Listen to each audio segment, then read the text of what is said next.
Meanwhile, inflation is prompting people to sell their homes a little sooner. Some are in a bind, and maybe they're thinking about selling properties that they've inherited from deceased loved ones, and they just can't afford to keep the property up. A Charles Schwab survey found 75% of parents plan to leave a home to their kids. Nearly 70% of those who expect to inherit a home from their parents are not going to keep it. Financial advisors say there's a lot to consider right now with the cost of renovations, property taxes, utilities, interest rates, blah, blah, blah. It's making it harder for people to keep homes in the family. So we asked personal finance specialist Peter Dunn, CEO of Your Money Line, syndicated radio host and author, to share his advice. Good morning, Peter. Always good to see you. Good to see you, Adrienne. So is it a blessing or a burden? Well, I mean, it's nice to be thought of. It's nice to remember those that we've lost. However, it's sort of turned into a burden for some people. It's not that it's not appreciated, but with the realities of, hey, I don't want to use this home in the suburbs as my vacation home when it's 3 miles down the road from my current home. Or, hey, interest rates are so high to secure a mortgage on that home because I need to pay out my sibling. Adrienne, that's unrealistic too. So you are really seeing more people sell either the home they grew up in or to just move on to other financial priorities. So exactly, I mean, in terms of their home, I mean, what's the biggest issue if you want to keep it? If you're saying, I've got to keep this in the family for nostalgia, for sentimental reasons, what is your advice for them so that they don't have this become a mountain that is on the back of their, back of their mind all the time?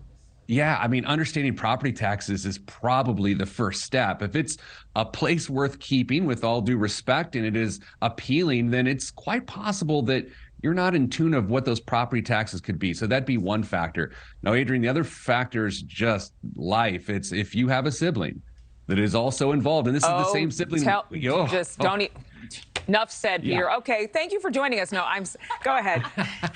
Well, no, I mean, look, this is the person you couldn't even decide where you wanted to go on a family vacation with when you were teenagers. You couldn't even decide where to go to dinner after the softball game. Not even close. And if you in fact do go to your sibling's softball game, let's be honest there, Let's right? be real. So that's a big factor in all this. And let's not forget that people who are in this situation are often in the sandwich generation. So they're dealing with the loss of their parents. They're also raising these young adults. So the cost of college is so much more than it used to be. Those funds that are represented by that piece of property can help prevent student loans for the next generation, which is wildly important. In terms of maybe doing something out of the box or creative, what if the home is put into a trust? Or what if one of the family members has an LLC where they could somehow purchase it with the LLC? Do you have any advice in that category? Look, increasing levels of sophistication, like you mentioned, certainly do help.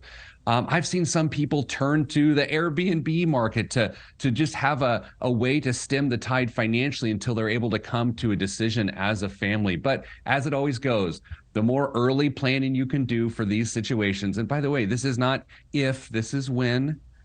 Tough message on a Monday morning, but it's true. So it is real. So you have to do the proper planning and extend some grace to all those involved. Yeah, no, I mean, buying a plot at a cemetery, that's the only real estate that will continuously go up. It will never go down. There's not a roller coaster there.